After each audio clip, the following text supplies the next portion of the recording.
Assessment is the process of gathering and discussing information from multiple and diverse sources in order to develop a deep understanding of what students know, understand, and can do with their knowledge as a result of their educational experiences. The process culminates when assessment results are used to improve subsequent learning. Choosing assessment tools for your courses is at the heart of curriculum planning. These tools will drive student learning as they will be the first things that attract your learners' attention. Great afternoon, everyone. I am Christian Joel P.L. Puerto, your presenter for today.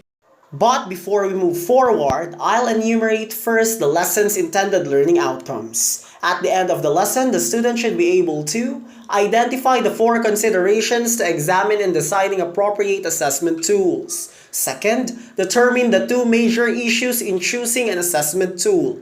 And recognize different assessment grading tools, specifically the checklist and the rating scale. Let's begin the discussion proper with the considerations in choosing assessment method. There are four considerations to examine when designing an appropriate assessment method that will reflect the established learning goals and activities. First, reliability is the extent to which a questionnaire, test, observation, or any measurement procedure produces the same results over a period of time. Second, standardization establishes a set precedence, therefore enhancing an assignment, test, or project's reliability. Third, validity is defined as the extent to which the instrument measures what it sets out to measure. Teachers must identify the expected learning outcomes and goals of the course in order to appropriately assess student work. And last, practicality refers to the action of the assessment method and its relevance to the overall learning goals in the course. It also addresses whether or not the workload for the instructor is reasonable. After which, let's proceed to student feedback providing.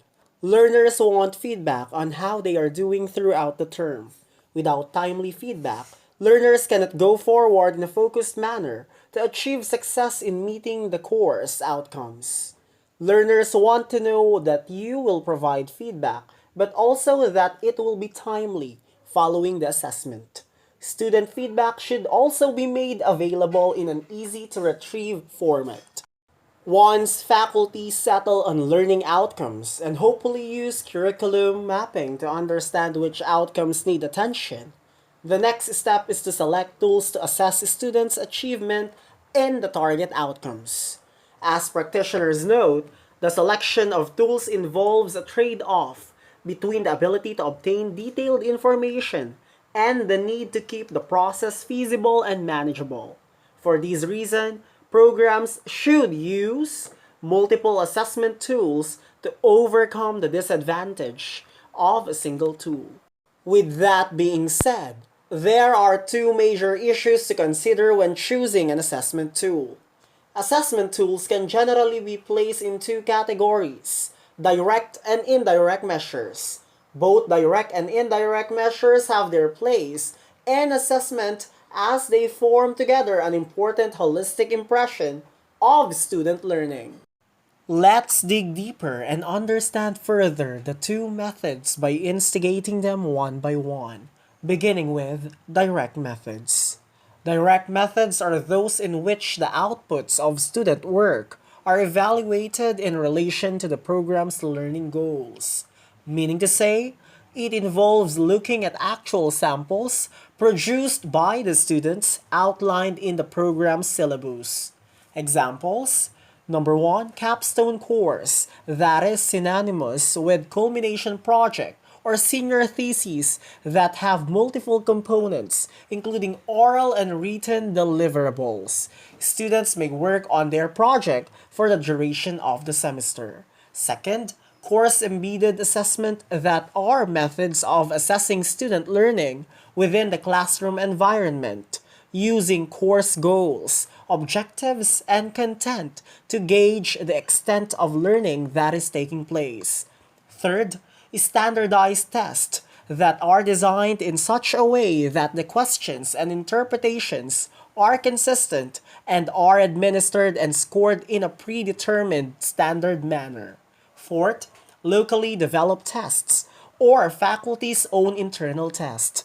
Number 5, portfolio evaluation or compilation of student work that demonstrates students' achievement of the various learning outcomes and pre and post tests.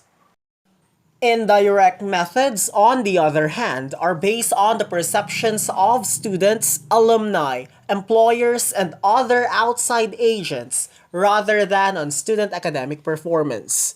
It simply means gathering information through means other than looking at actual samples of student work. Examples: academic self efficacy, which refers to the student's beliefs and attitudes toward their capabilities to achieve academic success. Second, student satisfaction surveys. Student attitudinal surveys, which provides valuable information on students' perceptions of their classroom experience. Fourth, exit interviews. 5, alumni surveys, employer surveys, and last, curriculum analysis, which documents information that students are receiving and records the content that the program delivers in its courses. Moving on, in acquiring and maintaining a repertoire of evaluation tools and techniques, there are many tools to choose from for assessing student evaluation.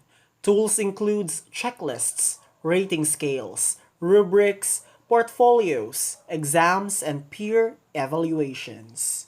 An assessment tool has to be proficient as it is information for educators and learners alike in order to clearly indicate the criteria against which the learning will be assessed. To begin with, a checklist.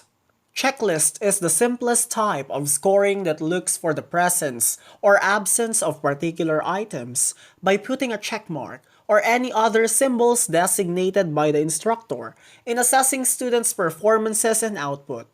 All elements are usually given the same weight, and quality differences are rarely noted. Next up, the quality of the elements in the process or product is measured using a rating scale, which can be numerical or descriptive.